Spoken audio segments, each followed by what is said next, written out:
नमस्कार दोस्तों, government PG college होशियार यूट्यूब चैनल पर आप सभी का एक बार पुनः स्वागत है।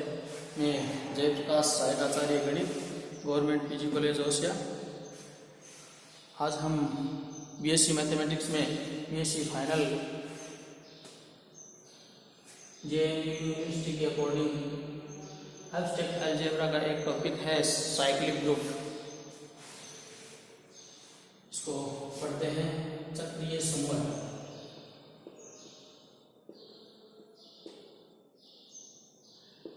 साइक्लिक ग्रुप क्या होता है? चक्रीय समूह है।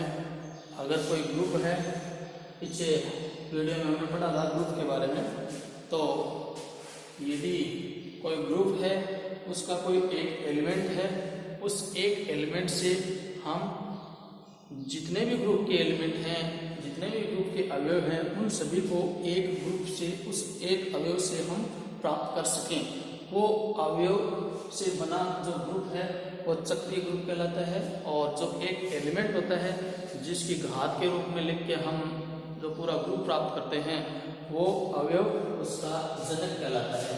तो अगर हम इसकी परिभाषा देखें तो चक्रीय ग्रुप की परिभाषा क्या होती है? एक ग्रुप, एक समूह है, जी चक्रीय ग्रुप कहलाता है यदि इसके किसी अवयव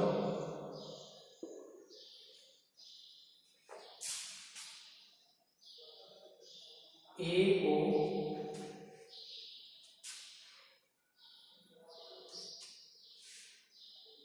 या इसके किसी अवयव ए से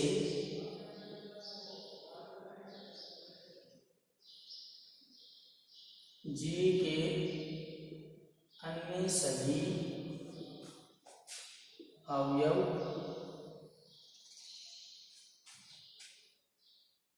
ए को पूर्णांक घात के रूप में लिखकर ए से जी के अन्य सभी अवयव ए को पूर्णांक घात के रूप में लिखकर प्राप्त किए जा सके,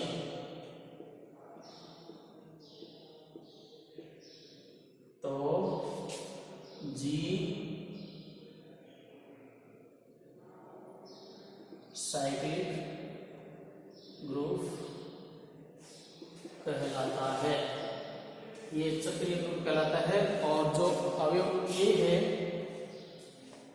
तथा ए को हम जी का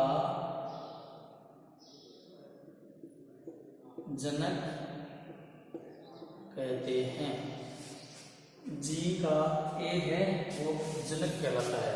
फॉर एग्जाम्पल, साइक्लिक ग्रुप का कोई ऐसा ग्रुप लेते हैं।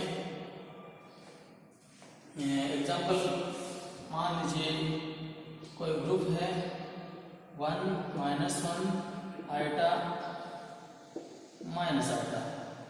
ये एक गुणात्मक ग्रुप है।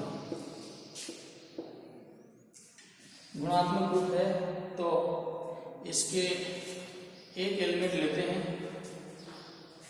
जैसे एक एलिमेंट आई लिया, इसको हम घात के रूप में लिखते हैं I iota square -1 iota cube minus iota iota की पावर 4 1। इस एक एलिमेंट से आइटा से हमने एक माइनस से आइटा माइनस आइटा चारों एलिमेंट हमने प्राप्त कर लिए। यानी इस एक एलिमेंट से इसके सभी अवयव प्राप्त हो जाते हैं। तो ये जो ग्रुप है वो एक साइक्लिक ग्रुप कहलाता है। या माइनस आइटा लें, माइनस आइटा का स्क्वायर -1 माइनस आइटा का cube plus iota minus iota की पावर 4 1। माइनस आइटा से भी सारे एलिमेंट प्राप्त हो जाते हैं। अतः आइटा तथा माइनस आइटा, आइटा और माइनस आइटा दिए गए ग्रुप ए के दो जनक है। जनक कितने भी हो सकते हैं, और जनक वही अवयव होते हैं जिनसे हम ग्रुप के सारे एलिमेंट प्राप्त कर सकते हैं। तो इसको हम इसकी घात के रूप में भी लिख सकते हैं, जिससे सारा अवयव जितने भी अवयव सभी आइटा से प्राप्त कर सकते हैं, माइनस आइटा से भी प्राप्त कर सकते हैं। इसलिए ये दो इसके जनक हो गए। बाकी ये दो इसके जनक नहीं है। क्यों? क्योंकि इसकी अगर हम कोटि देखें तो एक ही है, और इसकी कोटि देखें तो दो है, क्योंकि माइनस एक का स्क्वायर करेंगे तो एक आएगा। तो इनसे सारे एलिमेंट प्राप्त नहीं होते हैं, बाकी इन दोनों से सारे एलिमेंट इसके प्राप्त हो जाते हैं, सभी एलिमेंट आ जाएंगे। तो ये इसका दो जनक हो गए, आइटा और माइनस आइटा। अब इसकी एक प्रमेय भी लेते हैं हम चक्रीय ग्रुप की।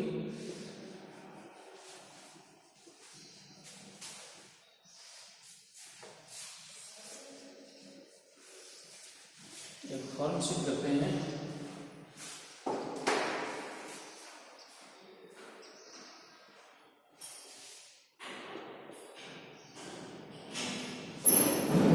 एक परिमित चक्रीय समूह, एक परिमित चक्रीय समूह है, कोई परिमित चक्रीय समूह है कि कोटि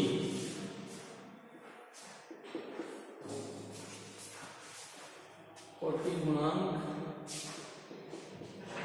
परिमित चक्रीय समूह है कि कोटि गुणांक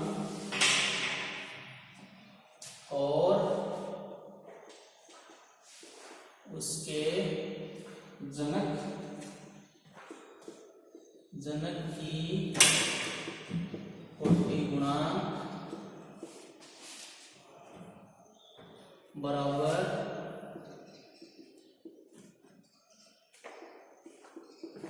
होती है। ये किसमें? किसी एक परिमित चक्रीय समूह है, उसकी कोटि गुणांक उसकी जनक की कोटि गुणांक के बराबर होती है। यदि उसका कोई एलिमेंट ए हम ले, कोई ग्रुप है उसका कोई एलिमेंट है, तो उसकी कोटि और उस ग्रुप की कोटि हमें बराबर सिद्ध करनी है। तो मान लेते हैं ये, और ये थ्योरम आई भी है 2-3 बार, इंपॉर्टेंट थ्योरम है बीएससी फाइनल ईयर के स्टूडेंट्स के लिए। मान लेते हैं जी, माना जी एक परिमित चक्रीय समूह है। जी एक परिमित चक्रीय समूह है और इसका जनक हम मान लेते हैं, इसका जनक ए है तथा इस ए की कोटि हम n मान लेते हैं। तब ए की पावर n बराबर ई, कोटि की परिभाषा के अनुसार ए की पावर n बराबर ई। यहाँ n होता है छोटे से छोटा धनात्मक, कोई छोटा से छोटा धनात्मक पूर्णांक होता है, और ये जो ई है वो इसका आइडेंटिटी एलिमेंट है ऑफ जी। ये ई का आइडेंटिटी एलिमेंट है, किस्म का अवयव है। तो हम इसकी कोटि जी की कोटि के बराबर सिद्ध करते हैं। तो अब इसके लिए हम एक अन्य कोई जी का ही, जी में से कोई अन्य एक ग्रुप डिफाइन करते हैं, माना H, जो इस A से ही बना हुआ है।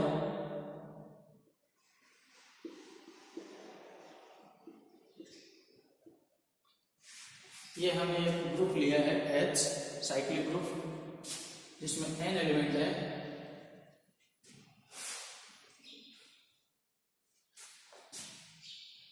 तो इसकी कोटि n है। तो अब हम सिद्ध करेंगे, इसकी कोटि n है और इसकी कोटि भी n है, दोनों तो बराबर ही है, लेकिन हमारे को सिद्ध करना है इसकी कोटि g की कोटि के बराबर। तो अगर हम h को g के बराबर सिद्ध कर दें तो इसकी कोटि और इसकी कोटि बराबर हो जाएगी। तो अब हम सिद्ध करेंगे h बराबर g, h और g को हम बराबर सिद्ध करेंगे।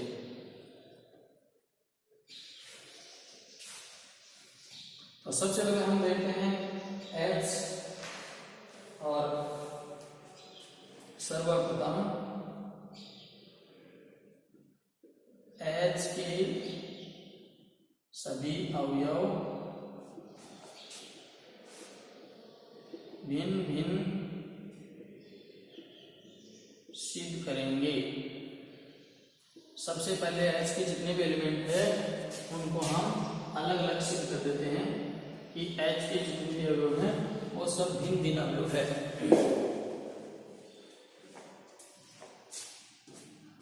तो मान लेते हैं h के अवयव भिन्न भिन्न नहीं है, i, a, j कोई दो अवयव है वो बराबर है। तो a की power i minus j power 0,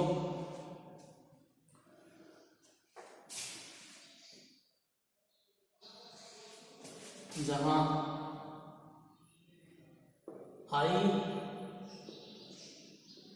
और j का जो मान है वो 1 और n के बीच में है।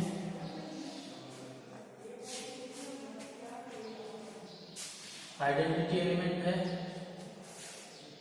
अब चूंकि हम जानते हैं n छोटा से छोटा धनात्मक पूर्णांक है, उससे छोटे अवयव के लिए e प्राप्त नहीं हो सकता है।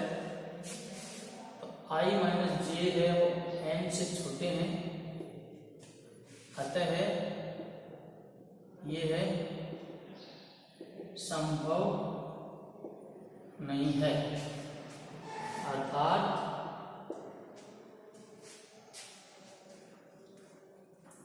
h के सभी अवयव भिन्न भिन्न होंगे। h के जितने भी एलिमेंट है वो हमने भिन्न भिन्न सिद्ध कर दिए। अब हम कोई स्वैच्छिक एलिमेंट लेते हैं, माना b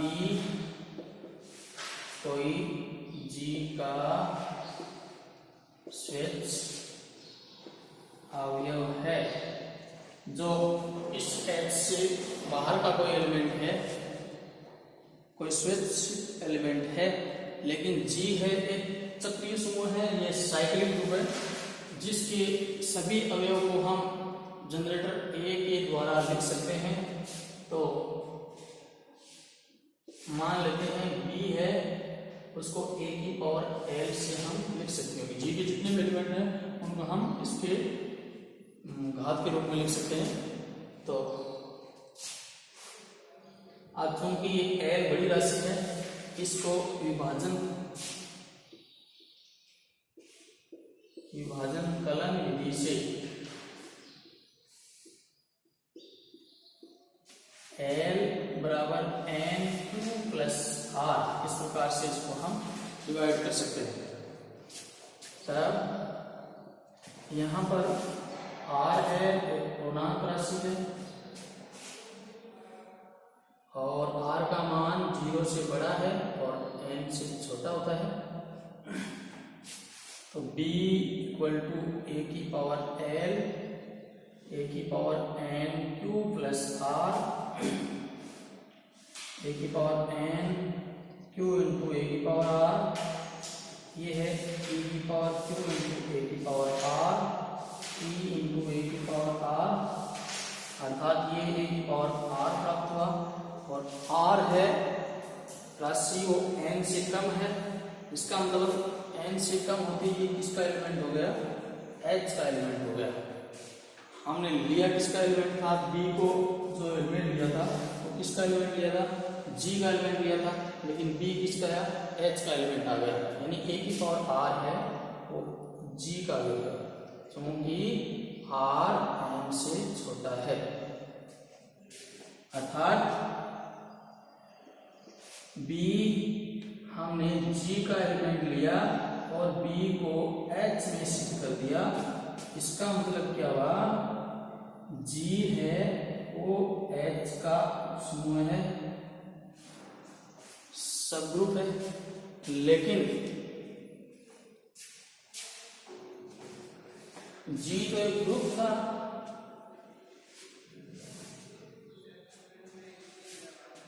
अब चूंकि G एक ग्रुप है तथा इसकी जो संक्रिया है वो समृद्ध है, अतः H का प्रत्येक अवयव G में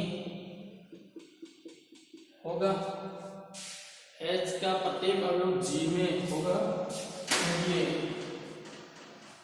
G की संख्या के लिए समृद्ध है, अर्थात H है और G का समूह है। आप इसको 1 नंबर मान लेते हैं, इसको क्वेश्चन 2 मानते हैं। क्वेश्चन 1 और 2 से question 1 and 2 H equal to G, इसका मतलब order of H order of G के इक्विवेलेंट है, अतः हम कह सकते हैं ऑर्डर ऑफ A अवयव